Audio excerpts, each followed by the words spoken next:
High বন্ধুরা, আজকে তোমাদের দেখাবো তালের ক্ষীর কিভাবে বানাতে হয়। আমি সামান্য একটু কিছু উপকরণ দিয়ে বানালাম। প্রথমে তালটা আমি পরিষ্কারভাবে ধুয়ে নিলাম।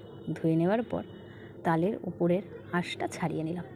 আঁশটা ছাড়িয়ে নেওয়ার পর আমি সামান্য একটু জল দিয়ে ভালো মতো চটকে তালটাকে বের করে নিলাম।